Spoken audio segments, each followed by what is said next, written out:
Welcome back to the studio. We are going to be sewing the curtains. I thrifted this book. It is called The Sewing Book. It's by Allison Smith. I got this like a year and a half ago, and I was looking through it. They have machine sewn curtain hems. So I think I'm going to follow this guide. I was looking online to figure out if it's different for sheer fabrics, and I don't think it is. So yeah, it looks pretty easy. There are very few steps. I just need to measure, cut the curtains, sew the hem, and then figure out how to do the top part. So I guess let's get started. Also, if anybody knows how to fix a wire for the sewing foot, please let me know because these feet are so expensive. I have a Bernina machine and this is a Bernina foot. I'm sure you can get like cheap off-brand ones that will work with your machine, but this is like an authentic Bernina one. So I would love to keep it and it works, but sometimes I have to maneuver the wire a little bit to get it to like sync up.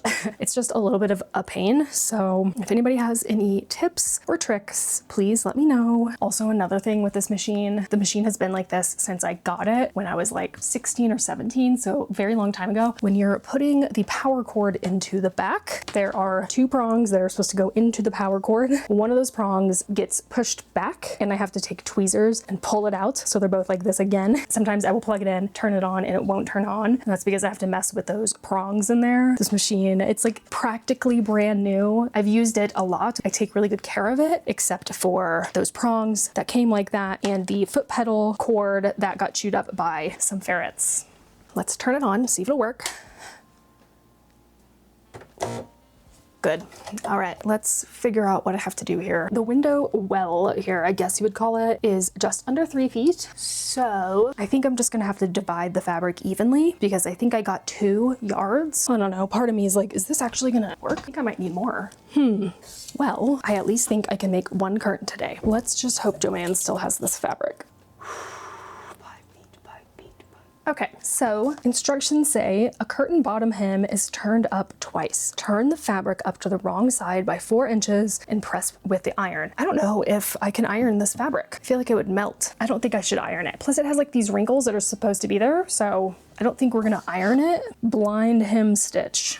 I don't know what that is. I should know what that is, but I don't know what that is. I think I might need a video. Ugh, I really wanted to use a book. I was like, I have a book, I have the instructions, I know what to do, but the visual learner in me is like, I absolutely need a video. I will get back to you when I have some knowledge on what to do with the hem. I watched a little video and it turns out so easy. First, take this thing off so I don't ruin the fabric. What I'm gonna do is turn this in 1 inch like that, and I'm going to sew with a 1/4 inch seam allowance. And then on the very bottom, depending on how long you want them, I'm going to put it up like 4 inches like that. And then you fold it again 4 inches. So it's like a double fold. You sew up at the side here on the seam that you sewed previously. And then you sew a 1/4 inch right at the bottom here. And that'll be like the hem.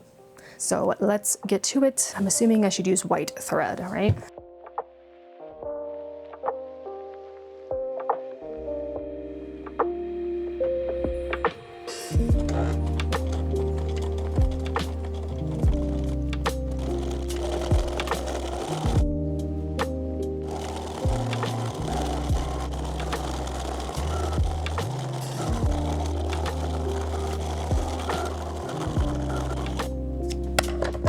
I did the first side. If you can see that, if you look at it this way, which is like the right side, it looks pretty good.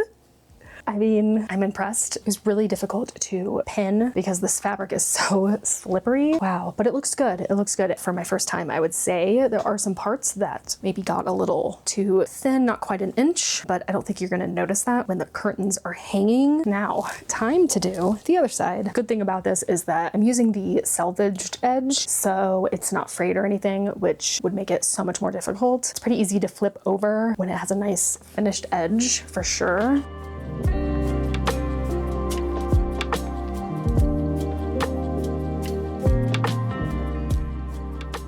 All right, so I got the other side done, and now I think I'm gonna work on the rod pocket. So that is obviously where the rod goes. And this is the rod that I'm using. I know it's not round, but this is all I could find that was big enough because I'm DIYing this. So yeah, I'm going to sand down the corners so they're not so sharp. Make sure nothing will catch on it. Yeah, I think it'll work, I hope. So I'm just gonna measure how much room I need for this rod. You take 4 inches, like fold it, and then you do another 4 inches, just like the hem. And I think that'll work well for this also. Okay, let's try it. I have pinned the rod pockets. So that's what that looks like. Let's get started.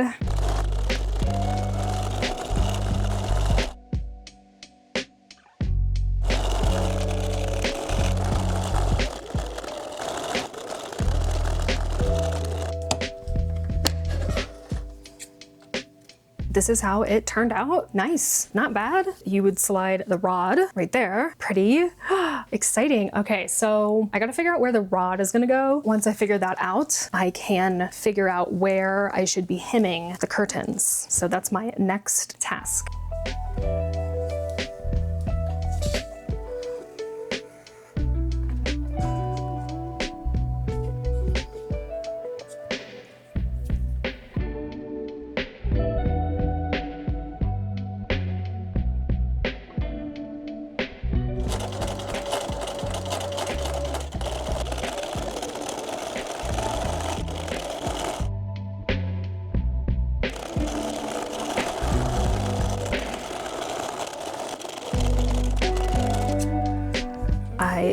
Okay, look at that. This is the hem right here, and I did 2.5 inches, so I took up 5 inches of fabric on the bottom. This is the rod pocket right there. So this is them together, not bad. I'll try to show you what it looks like when I hold it up because yeah, you can't really see the whole thing.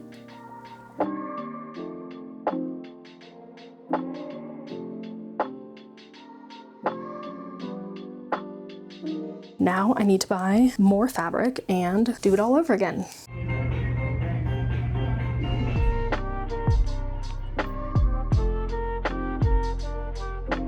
All right. Hello. So I was just in Joann's. What's that? My hair's always sticking up. You know this. I don't even know. I got the fabric for the curtains. Thankfully, they still had it. I also got some other things. So usually I don't fall for any of the decor in Joann's, but I saw this and I was like, ooh, I need it. I really do need it. So yeah, this is what I got.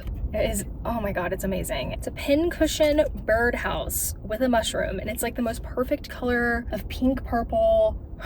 I'm obsessed. I needed it. Oh, so cute. I couldn't leave it there. I really couldn't. A disappearing ink marker pen, the sun, really. It looks like this. It says that it disappears after 2 to 3 days of application. It's also water soluble, so that's pretty cool. I bought this remnant. It says $10, but it's 50% off, so it's like $5. And it's kind of like a blue-green with, I don't know, little markings on it. I don't really know how to describe that. That's what it looks like up close. It's so pretty, and I think it's cotton, 100% cotton. Spring Homestead, maybe Little Hearts, I think that's what it says.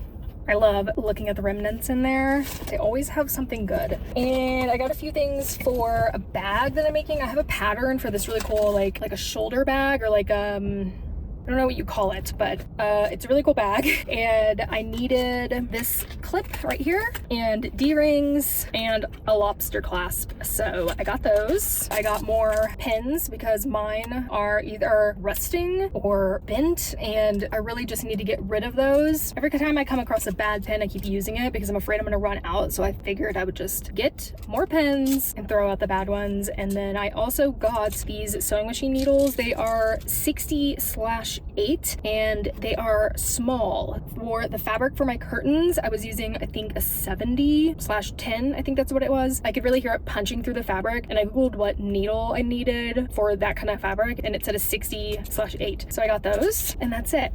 And now I'm gonna go grocery shopping.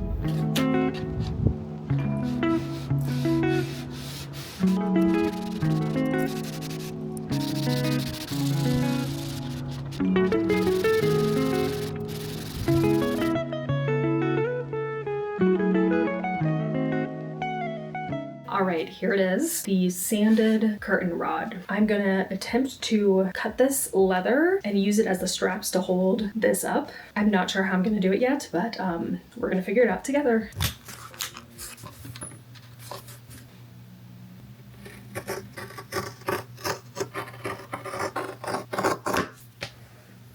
So this right here is a cutting mat. I have these. These are for basket weaving with pine needles. No, I have not made a basket with pine needles yet, but I have the tools if I need to ever make a basket out of pine needles. So I'm going to use this as a guide. I tried to punch it out with like a hammer, but it didn't work. So I'm going to kind of place that in the center, and I'm going to take my X-Acto knife and just kind of cut around it as best as I can.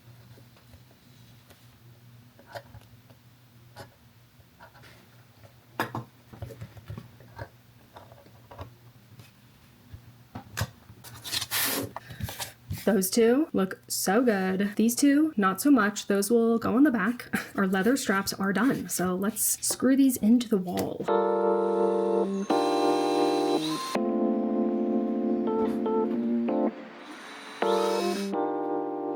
This project ended up working out so well, to my surprise. I think the curtain rod turned out really great. The corners are not as sharp. I rounded them off nicely with just some sandpaper. I do have some trouble like sliding the curtains on it, but it's honestly not too bad. The curtains do a really good job of filtering the light and also keeping the cold out. I've noticed if I put my hand in the window well, it's pretty cold. So it does a really good job of keeping the cold from escaping into the room. I think they're so beautiful. They turned out very well, and I'm proud of myself for really taking my time with this project and really following instructions and using the correct tools. I also think they add a good level of privacy and people can't really see in too well, which was my goal. All in all, I would say this project was a 10 out of 10. I really enjoyed the process, and I think the end result looks so beautiful.